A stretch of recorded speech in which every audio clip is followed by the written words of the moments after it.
Our story begins in the ancient land of Hadhramaut, located in what is now modern-day Yemen.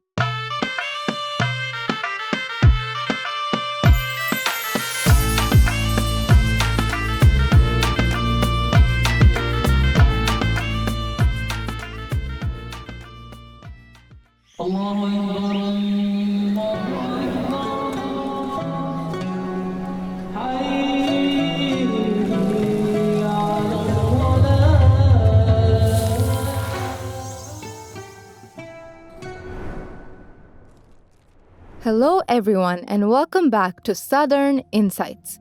Today's episode dives into the echoes of ancestry, where we look into the rich historical tapestry of the fascinating world of the Hadhrami Sayyids, their migration to India, and the lasting impact they had on various regions across the subcontinent. This region, known for its beauty and deep-rooted traditions, was home to the Hadhrami Sayyids, a community that claimed direct descent from Prophet Muhammad.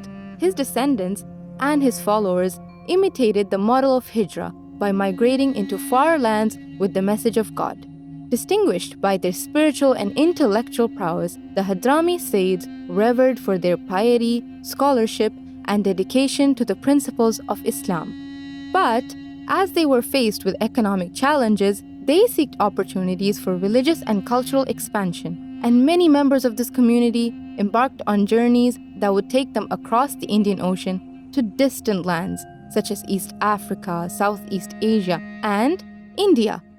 For Hadhrami Alawi Sayyids, migration was part of their life. So let's journey through these regions where they traveled and which they transformed.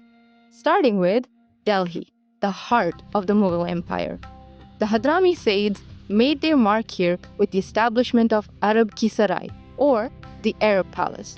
This site became a cultural and religious hub thanks to figures like Hamida Bano, who invited hundreds of Sayyids to recite the Quran over Emperor Humayun's grave. This initiative actually helped weaving them into the fabric of Mughal Delhi and gave them space for spiritual and intellectual contributions.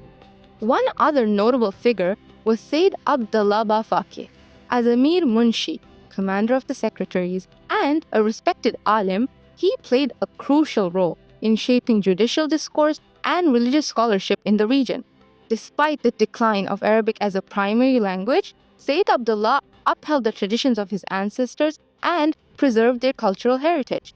But the community faced inevitable decline by 1947 due to factors like intermarriage, emigration, and the partition of India.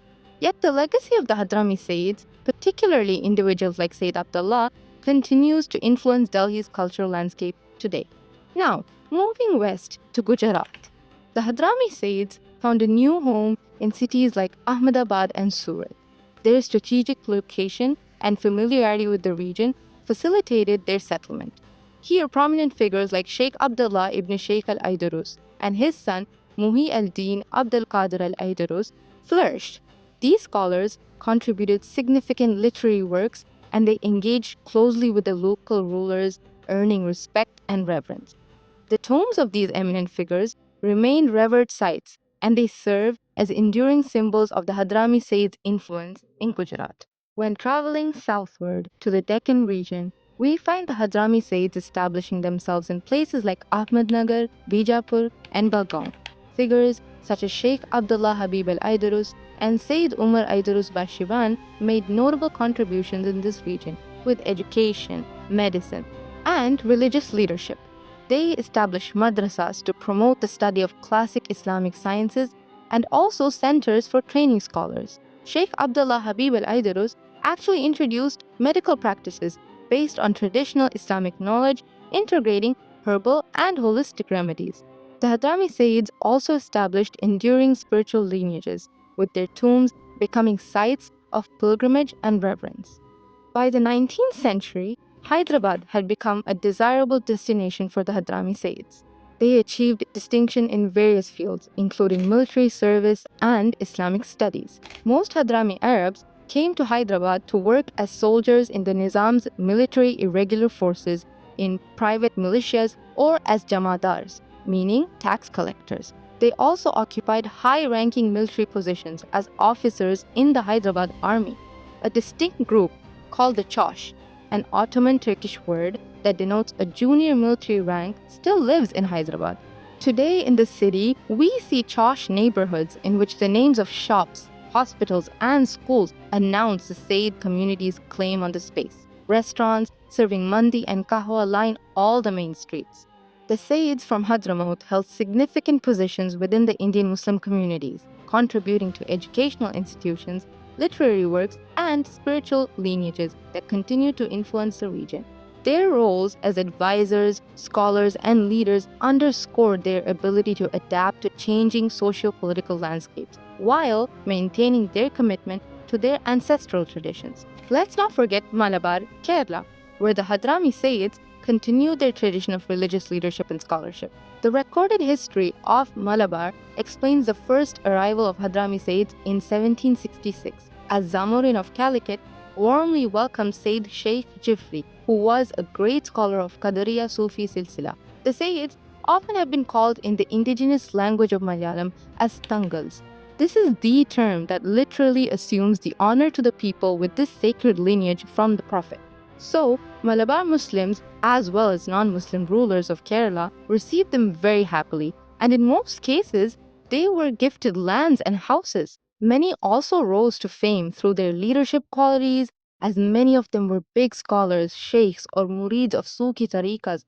Mambaram Sayyid Alawi and his son Sayyid Fadl were two of the most important figures descended from this family, both of whom were famous for their role in defending against British colonists. They spent their whole lives in social service and in saving society from the British cruelty and the deterioration of Islam, to the extent that Sayyid Fadl was ultimately exiled to Arabia due to his anti-British attitudes. Today, the socio-cultural integration of the Sayyids into the local culture of Malabar is so explicit that they have almost integrated in the indigenous style of dressing, cuisine, and more. For instance, many traditional mosques still keep the importance of rituals such as reciting mawlids and ratibs in groups. Richard Burton, a famous historian, once stated that it's generally said that the sun doesn't rise upon a land that does not contain a man from Hadramaut. There are a continuous set of records provided by the Hadhrami diaspora with valuable narratives of their stories in rare manuscripts in Arabic and local languages across regions. So we wonder, why did the Hadhrami Arabs, especially Sayyids, gain enormous prestige and influence and serve the role of cultural mediators and facilitators in the multi-ethnic, multi-religious India?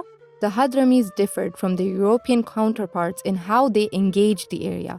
Their enterprises overseas were not backed by an equally mobile, armed state, unlike Europeans who created militarized trading and did business at the point of a gun. The Hadramis actually comported themselves to the local arrangements wherever they went. They settled in towns, big and small, and entered into relations with locals that were more intimate, sticky, and prolonged. The Sayyids had a history of cooperative relations with most groups. With the rulers, they had served as counselors and administrators, and with the people as part of a community. They were there before the Portuguese arrived and remained after the British left, leaving an indelible mark on the cultural, religious, and intellectual landscape of the regions they settled in. Thank you for tuning in, and don't forget to like, share, and subscribe.